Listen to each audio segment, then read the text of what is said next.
Good morning વિદ્યાર્થી મિત્રો, કેમ છો? મજામાં છો ને? આઈ હોપ કે દરેક વિદ્યાર્થી ઘરે વ્યવસ્થિત અભ્યાસ કરતા હશો.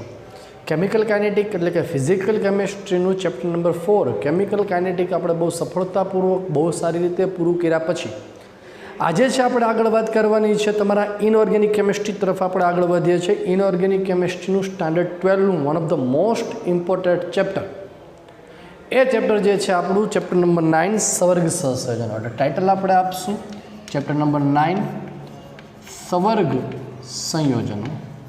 સવર્ગ સંયોજનો જેને કોઓર્ડિનેશન કમ્પાઉન્ડ, કોઓર્ડિનેશન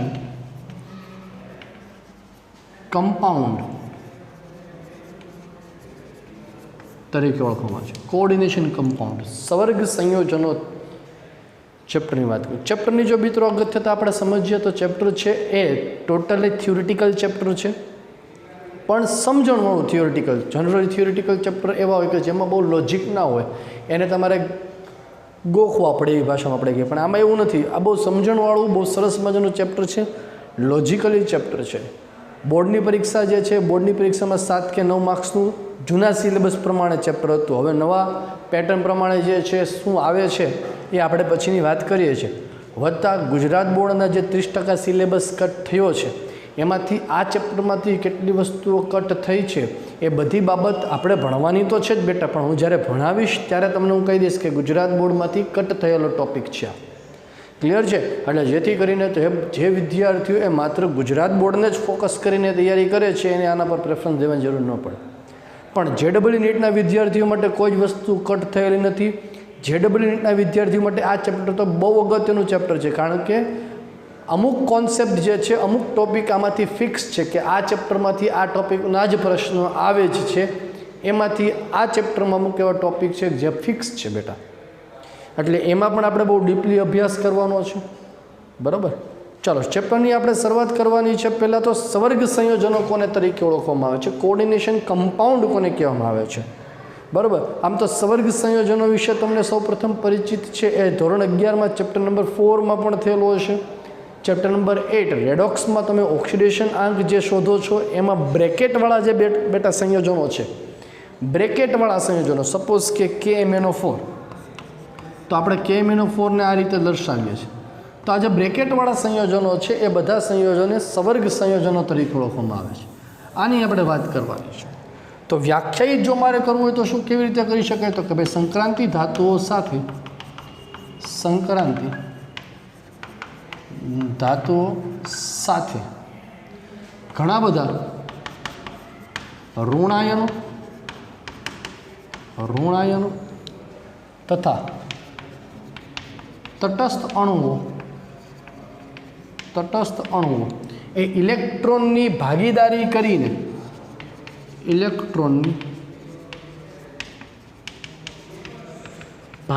કરીને જે વિશિષ્ટ સંયોજનો બનાવે છે, જે વિશિષ્ટ પ્રકારના સંયોજનો બનાવે છે તેમને સવર્ગ સંયોજનો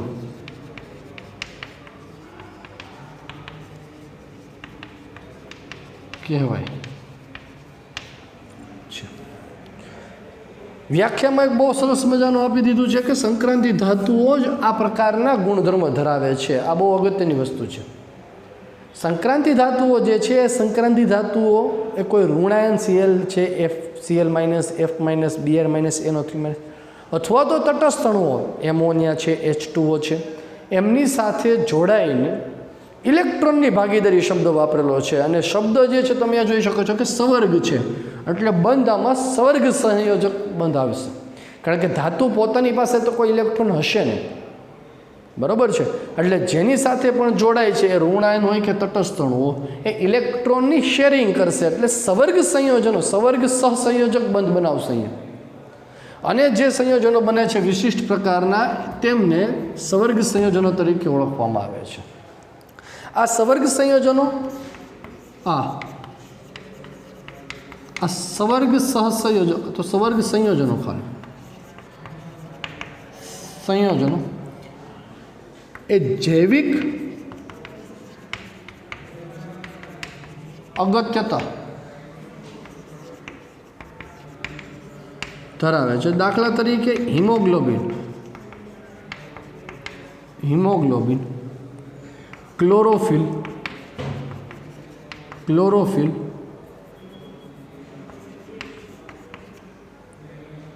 હિમોગ્લોબિન છે, ક્લોરોફિલ છે, વિટામિન B12, આ બધા જ જૈવિક સંકીર્ણો છે. આ બધા જ જૈવિક સંકીર્ણ સંયોજનોમાં સંક્રાંતિ ધાતુ તરીકે Fe હોય, હિમોગ્લોબિન હોય તો આપણને ખબર છે કોણ આવવાનું છે Fe. ક્લોરોફિલ હોય તો કોણ આવવાનું છે મેગ્નેશિયમ, અને વિટામિન B12 હશે તો એમાં આવશે કોબાલ્ટ. MCQ માટે છે એ બેટા યાદ રાખજો. ક્લોરોફિલમાં કઈ સંક્રાંતિ ધાતુ આવશે Fe.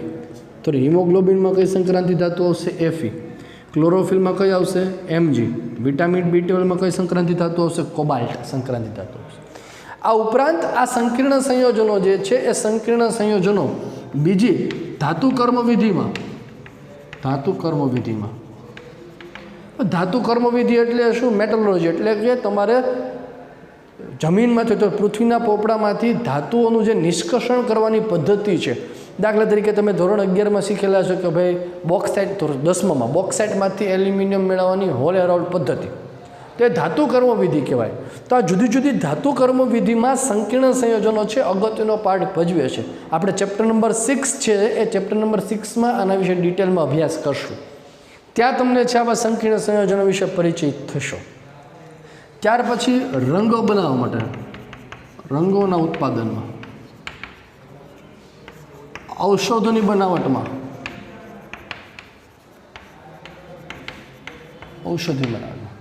આ સિવાય ઘણી બધી જગ્યાએ વિદ્યુત રસાયણમાં ધાતુઓને ઢોળ ચડાવવા માટેની,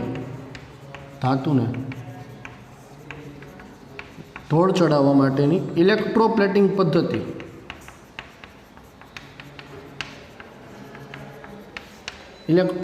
પદ્ધતિ, સિલ્વર અને ગોલ્ડ જે છે એ સિલ્વર અને ગોલ્ડનો ઢોળ ચડાવવા માટેની ઇલેક્ટ્રોપ્લેટિંગ પદ્ધતિ આવે. એમાં સિલ્વર અને ગોલ્ડના સંકીર્ણ સંયોજનો અથવા તો સવર્ગ સંયોજનો, હું સંકીર્ણ સંયોજનો શબ્દ વાપરું દેટ ઇઝ કોમ્પ્લેક્સ કમ્પાઉન્ડ, અને સવર્ગ સંયોજનો શબ્દ વાપરું coordination compound. Both are same, બંને સરખા જ થશે. બરાબર છે? તો એમનો જુદી જુદી જગ્યાએ જે છે ઉપયોગ કરવામાં આવે. તો આ મેં તમને વાત કરી પ્રસ્તાવનાની કે જ્યાં આપણે કોઓર્ડિનેશન કમ્પાઉન્ડ કોને કહેવાય છે તે અને તેની અગત્યતાની વાત કરી. હવે મિત્રો જે છે સવર્ગ સંયોજનો છે એનો સૌપ્રથમ અભ્યાસ એ આલ્ફ્રેડ વર્નર નામના વૈજ્ઞાનિકે કરેલો છે. આલ્ફ્રેડ વર્નર નામના વૈજ્ઞાનિકે કોબાલ્ટ ક્લોરાઇડ અને એમોનિયાને લઈને ઘણા બધા પ્રકારના સંયોજનો બનાવ્યા, અને એમાં પરથી અમુક ચોક્કસ તારણો પર આવ્યા કે જેને વર્નરનો સિદ્ધાંત તરીકે ઓળખવામાં આવે છે. શેના તરીકે ઓળખશું બેટા આપણે એને? વર્નરનો સિદ્ધાંત. અથવા તો 3 માર્ક્સમાં તમને પ્રશ્ન પૂછાય કે વર્નરની અભિધારણા જણાવો. આવો 3 માર્ક્સનો one of the most important question છે. આઈ થિંક ગયાની આગળના વર્ષે છે, એટલે કે આની આગળના વર્ષમાં રિપીટરની જે એક્ઝામ લેવાની છે એમાં વર્નરની સિદ્ધાંત અથવા વર્નરની અભિધારણા, આવો 3 માર્ક્સનો ક્વેશ્ચન આ ચેપ્ટરમાંથી આવેલો છે. જનરલી બોર્ડની પરીક્ષામાં છે આમાંથી 4 માર્ક્સનો ક્વેશ્ચન આવી શકે છે. 4 માર્ક્સનો ક્વેશ્ચન. બરાબર? બ્લુપ્રિન્ટ શું છે હજી આપણને ખ્યાલ નથી. જ્યારે આવશે ત્યારે તમારે સુધી પહોંચાડી દઈશું, પણ ચેપ્ટર છે તમારા માટે અગત્યનું છે. અને આ ચેપ્ટરનો પહેલો જ ટોપિક સૌથી અગત્યનો છે ને કયો છે મિત્રો? વર્નરનો સિદ્ધાંત. તો વર્નરના સિદ્ધાંત વિશે આપણે વાત કરીને પહેલાં ફટાફટ સ્ક્રીન પર જે દેખાય છે એનો સ્ક્રીનશોટ લઈ લો અને વિડીયોને પોઝ કરીને તમારી ટેક્સ્ટબુકમાંથી જે છે એ ટેક્સ્ટબુકમાંથી વર્નરનો સિદ્ધાંત ફટાફટ છે રીડ કરી જાઓ. ચાલો, બરાબર? ચાલો, શરૂઆત આપણે કરવાની છે વર્નરના સિદ્ધાંતથી. ટાઇટલ આપણે આપશું વર્નરનો સિદ્ધાંત. વર્નરનો સિદ્ધાંત. તો અહીંયા પ્રશ્ન એ થાય કે વર્નરે આ સિદ્ધાંત કયા બેઝિસ ઉપર, આ અભિધારણા છે એ કયા પાયા ઉપર, કયા અભ્યાસને ધ્યાનમાં રાખીને આપવામાં આવી એની ચર્ચા થાય. તો કે વર્નર, આલ્ફ્રેડ વર્નર નામના વૈજ્ઞાનિક, આલ્ફ્રેડ વર્નર નામના વૈજ્ઞાનિકે સૌપ્રથમ કોબાલ્ટ ક્લોરાઇડ COCl3 અને એમોનિયા અણુના જુદા જુદા સંયોજનોના અભ્યાસ પરથી નીચેનું તારણ કાઢ્યું. કોબાલ્ટ ક્લોરાઇડ જે છે 6NH3 આ પીળા રંગનો કહેવાનો. હવે શરૂઆતમાં જ્યારે હજી સવર્ગ સંયોજનોના નામકરણ નહોતા થયા ત્યારે આ પ્રકારના સંયોજનો છે એમના કલરને આધારે ઓળખાતા હતા. એટલે આને કહેવાય પીળીયો કોબાલ્ટી ક્લોરાઇડ. પીળા રંગનો છે એટલે પીળીયો કોબાલ્ટી ક્લોરાઇડ તરીકે ઓળખાતું. COCl3 × 5NH3 આ કહેવાય તો જાંબુડિયો કોબાલ્ટી ક્લોરાઇડ. COCl3 × 4NH3 આ લીલા રંગનો હતો. લીલિયો કોબાલ્ટી ક્લોરાઇડ તરીકે ઓળખવામાં આવતો હતો. તો હવે અહીંયા વર્નરને પ્રશ્ન એ ઉપસ્થિત છે અને તમને પણ થવો જોઈએ કે સર એકવાર અહીંયા કોબાલ્ટની 3 સંયોજકતા જો સંતોષાય છે બેટા, COCl3 આપણે જ્યારે શબ્દ વાપરીએ છીએ ઇટ મીન્સ કે આમાં કોબાલ્ટ +3 છે અને 3Cl- છે, એટલે કે કોબાલ્ટ +3ની સંયોજકતા એ 3 ક્લોરીન વડે સંતોષાઈ જાય છે. હવે જો આ 3 ક્લોરીન વડે સંયોજકતા સંતોષાઈ જતી હોય તો પછી આ એમોનિયા જોડાણા કેવી રીતે? અહીંયા 6NH3 છે, અહીંયા 5NH3 છે, અહીંયા 4NH3 છે, કેવી રીતે જોડાયા? આ પ્રશ્ન ઉપસ્થિત આલ્ફ્રેડ વર્નરમાંથી. આ બાબતને ધ્યાનમાં રાખીને વર્નરે એવું કીધું કે સંક્રાંતિ ધાતુઓ સવર્ગ સંયોજનોમાં સંક્રાંતિ ધાતુઓ એ 2 પ્રકારની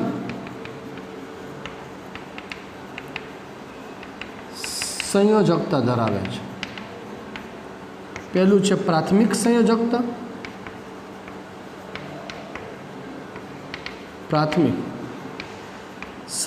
અને બીજું છે દ્વિતીયક સંયોજકતા. આલ્ફ્રેડ વર્નરે આ કોબાલ્ટ ક્લોરાઇડના એમોનિયા સાથેના સંયોજનોનો બહુ ઊંડાણપૂર્વક અભ્યાસ પરથી એવું તારણ કાઢ્યું કે બેટા સંકીર્ણ સંયોજનો જે છે એ સંકીર્ણ સંયોજનોમાં સંક્રાંતિ ધાતુઓ 2 જુદી જુદી સંયોજકતા ધરાવે છે. એક સંયોજકતા છે એને પ્રાથમિક સંયોજકતા કહેવાય, એક સંયોજકતા છે દ્વિતીય સંયોજકતા કહેવાય. તો પ્રશ્ન એ થાય સાહેબ કે પ્રાથમિક સંયોજકતા કોને કહેવાય ને દ્વિતીય સંયોજકતા કોને કહેવાય? એ વાત છે એને અભિધારણામાં સમજાવી. એટલે હવે આપણે ટાઇટલ આપશું વર્નરની અભિધારણા. વર્નરના મત પ્રમાણે કે સંક્રાંતિ ધાતુઓ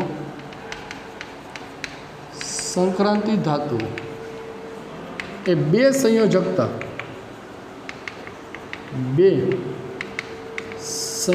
ધરાવે છે. પહેલી જે છે એને પ્રાથમિક સંયોજકતા અને બીજી જે છે એને દ્વિતીયક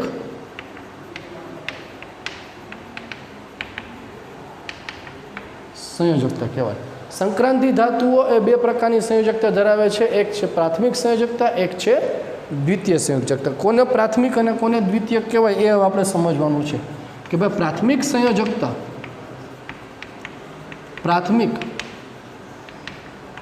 સંયોજકતા એ આયનીકરણ પામે છે જે ઋણાયન વડે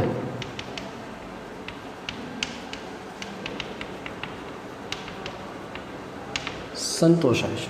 એટલે અહીંયા COCl3 × 6NH3 છે એનું તમે જ્યારે આયનીકરણ કરો ને આયનીકરણ કરવાથી જે આયનો છૂટા પડે, જેટલા આયનો છૂટા પડે એ સંખ્યા એની પ્રાથમિક સંયોજકતા કહેવામાં આવે છે.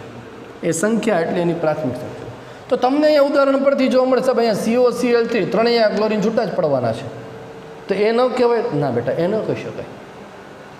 કેવી રીતે ખબર પડે એની આપણે હમણાં ચર્ચા કરશું, પણ પ્રાથમિક સંયોજકતાને જો વ્યાખ્યાયિત કરવી હોય દીકરા તો શું કહી શકાય? તો કે જે સંયોજકતા તો સંક્રાંતિ ધાતુ સાથે જોડાયેલા આયનો કે જેમનું આયનીકરણ થઈ શકે, આયનીકૃત થઈ શકે, આયનો છૂટા પડી શકે એમને તેમની પ્રાથમિક સંયોજકતા કહેવામાં આવે છે. જ્યારે દ્વિતીય સંયોજકતા, દ્વિતીયક સંયોજકતા એ બિન આયનીકૃત છે, તેનું આયનીકરણ થતું નથી, જે મોટા ભાગે ઋણાયન અથવા તટસ્થ અણુઓ વડે સંતોષાય છે. એમાં ઘણા અપવાદ છે, એ ઘણીવાર ધન આયન વડે પણ સંતોષાય છે. એની જ્યારે હું આગળ ચર્ચા કરીશ, એટલે એવું મગજમાં ખાલી સ્પેસિફાઈડ ન રહેવું જોઈએ બેટા કે દ્વિતીય સંયોજકતા જે છે મોટાભાગે નેગેટિવ ચાર્જ હોય છે અથવા તો ન્યુટ્રલ હોય. અમુક એવા એક્સેપ્શનલ કેસીસ છે કે જેમાં દ્વિતીય સંયોજકતા છે એ પોઝિટિવ ચાર્જ ધરાવતા આયનો પણ હોય છે. આ દ્વિતીય સંયોજકતાથી દ્વિતીયક સંયોજકતાથી જોડાયેલા પરમાણુની સંખ્યાને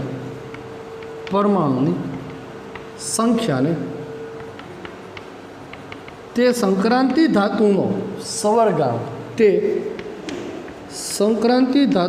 સવર્ગાંક કહેવાય છે. દ્વિતીય સંયોજકતાથી જે જોડાયેલો હોય બેટા, દ્વિતીય સંયોજકતાથી જોડાયેલા પરમાણુની સંખ્યાને સંક્રાંતિ ધાતુનો સવર્ગાંક કહેવાય છે. આ યાદ રાખજો, કારણ કે સવર્ગાંક છે આપણે આગળ જઈને ઘણો જ કામ આવવાનો છે બેટા. જે દ્વિતીય સંયોજકતા છે એ જ એની શું થવાનો છે? સવર્ગાંક થવાનો છે, ધાતુનો સવર્ગાંક. જો અહીંયા સવર્ગાંક જે છે આપણે ચેપ્ટર નંબર 1ની વાત જે છે આ વાત છે બધી જુદી જુદી છે. ચેપ્ટર નંબર 1માં જે છે સવર્ગાંક, એમાં એક પરમાણુ કેટલા પરમાણુને સ્પર્શ કરે છે એ સંખ્યાની સવર્ગાંક થતી હતી. જ્યારે અહીંયા કેટલી દ્વિતીય સંયોજકતા છે, અને હંમેશા યાદ રાખવાનું કે દ્વિતીય સંયોજકતાથી જે જોડાયેલો હોય ને બેટા, એ હંમેશા સવર્ગ સહસંયોજક બંધથી જોડાયેલો હોય. આ જાહેરમાં ખાનગી વાત કરું છું કે દ્વિતીયક સંયોજકતા જે છે એ હંમેશા સવર્ગ સહસંયોજક બંધથી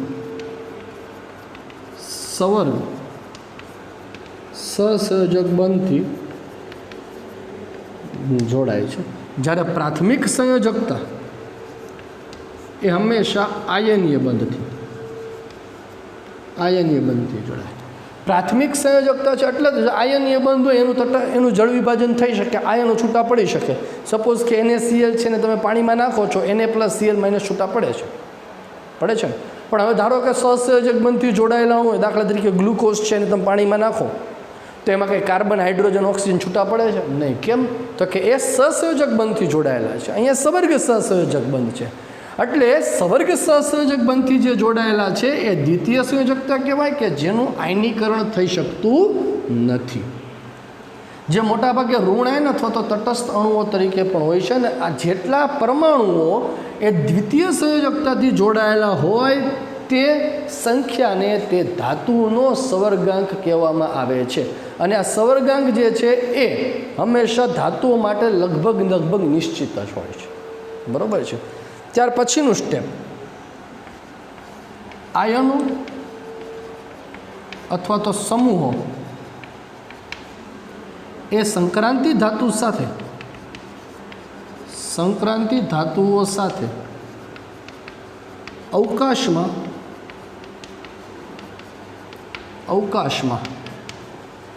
નિશ્ચિત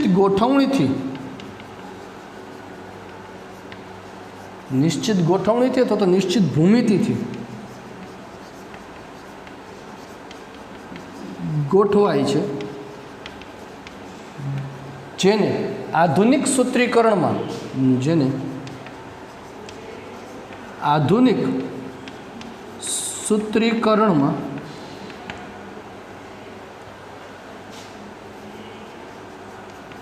સવર્ગ પોલીહેડ્રા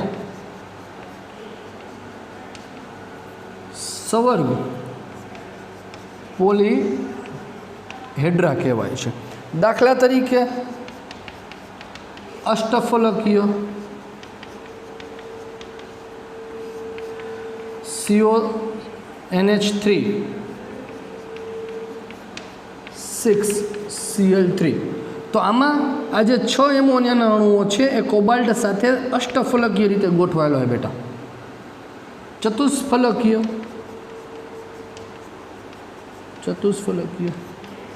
NiCO4 आमा कार्बोनिल समूह जे छे CO એટલે કાર્બોનિલ છે, કોબાલ્ટ નથી।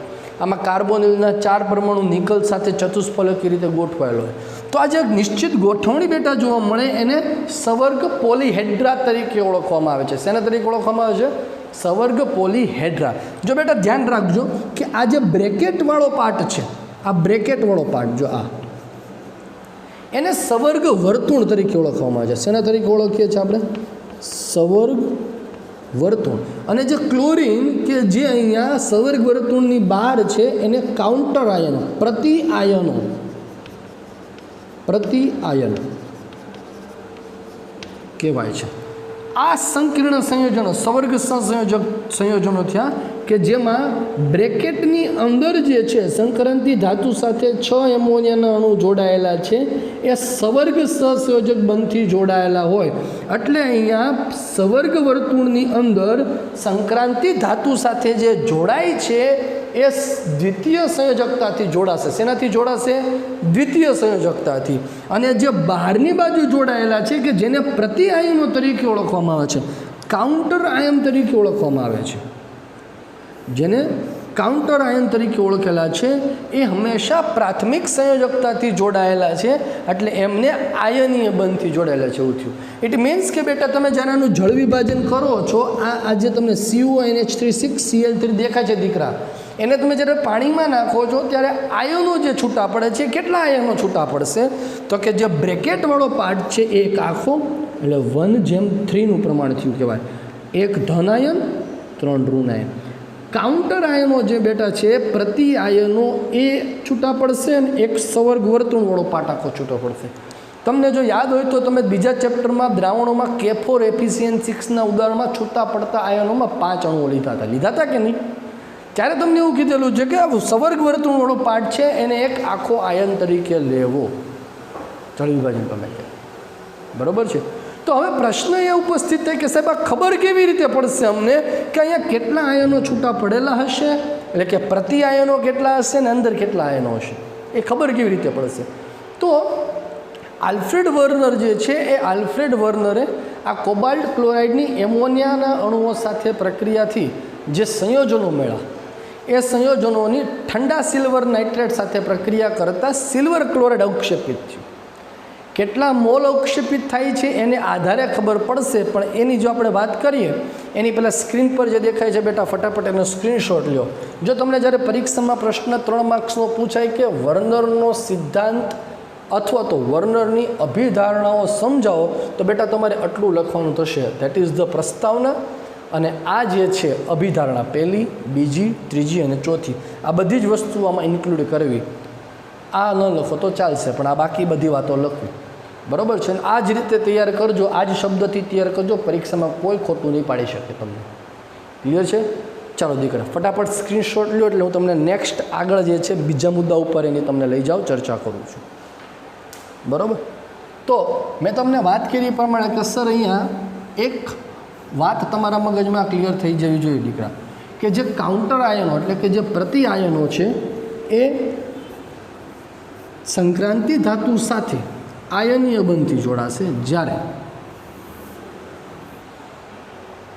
સવર્ગ વર્તુળની અંદર જે જોડાયેલા છે સવર્ગ સહસંયોજક બંધથી એની દ્વિતીય સંયોજકતા સાથે જોડાશે।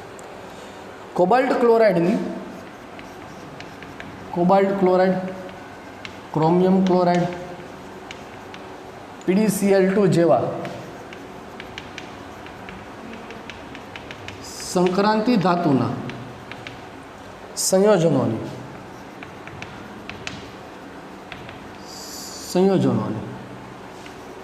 ઠંડા પાડેલા સિલ્વર નાઇટ્રેટ સાથે પ્રક્રિયા કરતા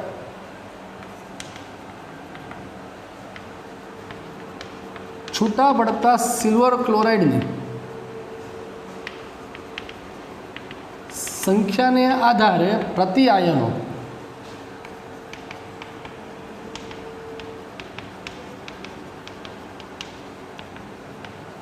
નક્કી થાય છે. દાખલા તરીકે COCl3 into 6NH3, COCl3 into 5NH3 અને COCl3 ઇન્ટુ 4NH3. આ ત્રણેયની પ્રક્રિયા સિલ્વર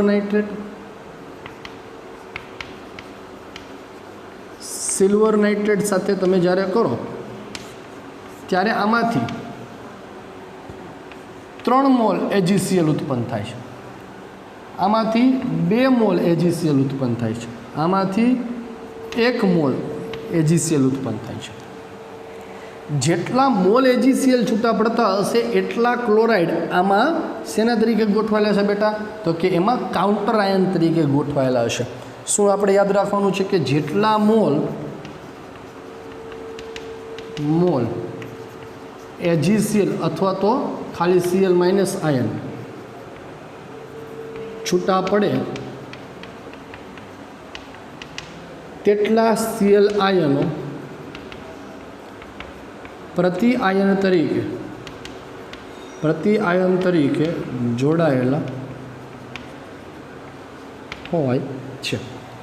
અહીંયા 3 મોલ AgCl છૂટા પડે છે. ઇટ મીન્સ કે 3 ક્લોરાઇડ આયનો, કારણ કે AgCl અથવા તો શબ્દ એવો પણ વપરાય, ધ્યાન રાખજો, આ ક્લિયર કરું છું કે અહીંયા કોબાલ્ટી ક્લોરાઇડ COCl3 ઇન્ટુ 6NH3ની AgNO3 સાથે પ્રક્રિયા કરતાં સફેદ અવક્ષેપ મળે છે. સફેદ અવક્ષેપ કોના હશે બેટા?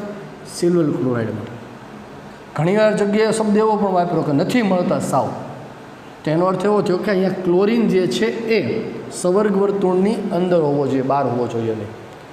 તો જેટલા ક્લોરાઇડ આયન છૂટા પડે છે અથવા તો જેટલા મોલ AgCl છૂટા પડે છે એટલા પ્રતિ આયન હોય. ઇટ મીન્સ કે સંવર્ગ વર્તુળની બહાર જોડાયેલા હોય. તો આનું અણુસૂત્ર બનાવવું હોય તો શું થાય? જોવો જ બેટા, 3 ક્લોરીન બહાર છે તો એમોનિયા ક્યાં હશે? અંદર. CONH3,6Cl3. આનું અણુસૂત્ર છે.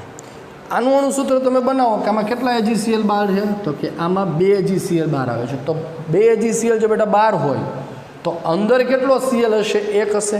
તો અણુસૂત્રનું શું બનશે? CONH3,5Cl2. આમાં એક જ AgCl મળે છે તો 1 ક્લોરીન છે બહાર જોડાયેલા હશે. એક જ ક્લોરીન NH3,4Cl જોવા મળશે. બરાબર? એટલે કે જેટલા ક્લોરીન છૂટા પડે છે બેટા એટલા પ્રતિ આયન તરીકે ગોઠવાયેલા હશે. હવે આ ત્રણેય એક્ઝામ્પલનું તમે જ્યારે ઓબ્ઝર્વેશન કરો છો ત્યારે તમને એક વસ્તુ શું કોમન જોવા મળે? જો દીકરા, કે સંવર્ગ વર્તુળની અંદર કોબાલ્ટ ધાતુ સાથે કોઈ પણ એમોનિયા, ક્લોરીન અથવા બંને, હું શબ્દ શું વાપરું છું? કોબાલ્ટ સાથે સંવર્ગ વર્તુળની અંદર, કોબાલ્ટ ધાતુ સાથે સંવર્ગ વર્તુળની અંદર એમોનિયા, માત્ર ક્લોરીન અથવા બંને એ 6ની સંખ્યામાં જોડાયેલા છે. જો બેટા અહીંયા છે 6ની સંખ્યા. અહીંયા જુઓ, 5 એમોનિયા, 1 ક્લોરીન, 6. 4 એમોનિયા, 2 ક્લોરીન, કેટલા થયા? 6. તો અહીંયા એનો અર્થ એવો થયો બેટા કે 6 એમોનિયાના અણુઓ જે છે એ અષ્ટફલકી રીતે આ રીતે સંવર્ગ સહસંયોજક બનતી જોડાયેલા છે. નાઇટ્રોજન પરમાણુ પાસે લોન પેર છે એટલે નાઇટ્રોજન પરમાણુ ઇલેક્ટ્રોન યુગ્મનું દાન કરી શકે દીકરા એમાં.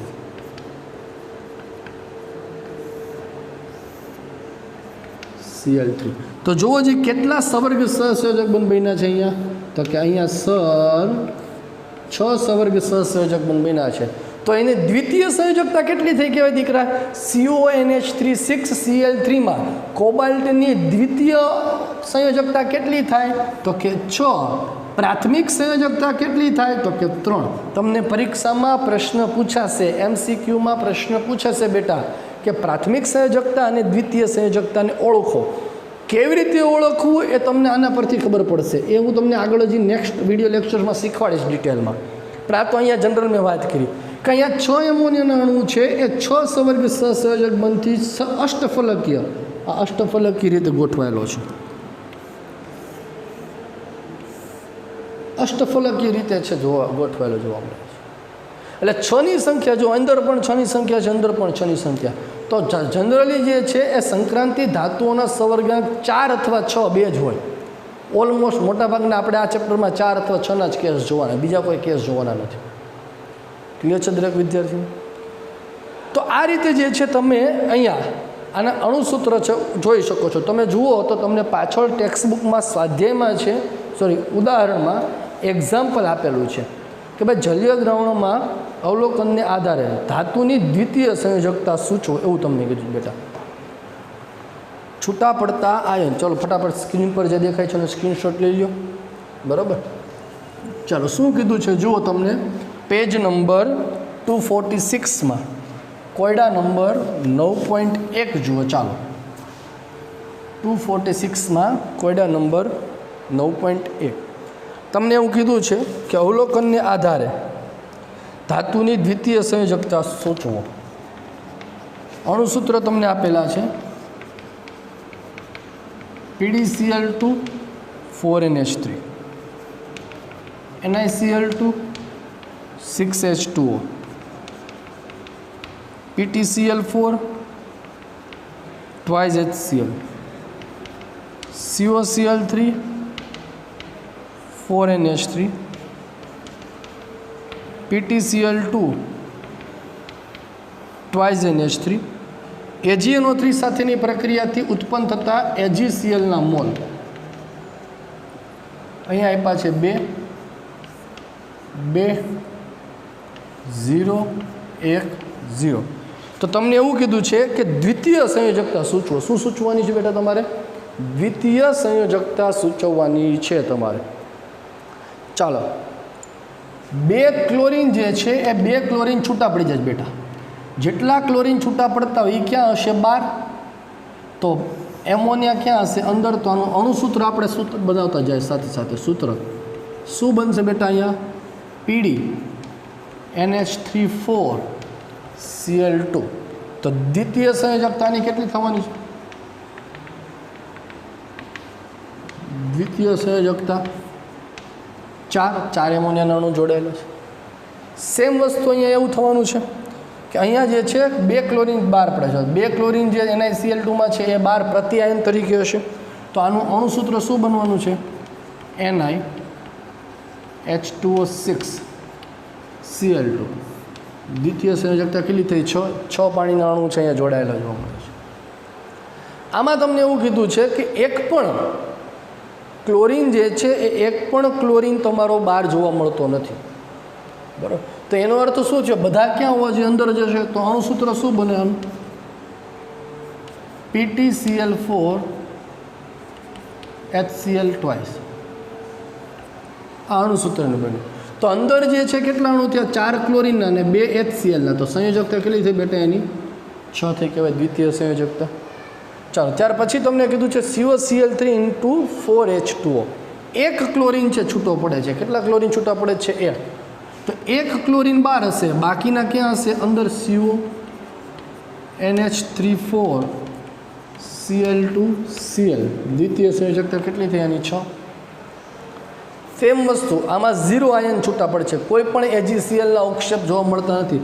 અથવા તો આમાં જ એવો પ્રશ્ન પૂછાય કે PtCl2 × 2NH3ની સિલ્વર નાઇટ્રેટ સાથે પ્રક્રિયા કરતાં સફેદ અવક્ષેપ જોવા મળતા નથી.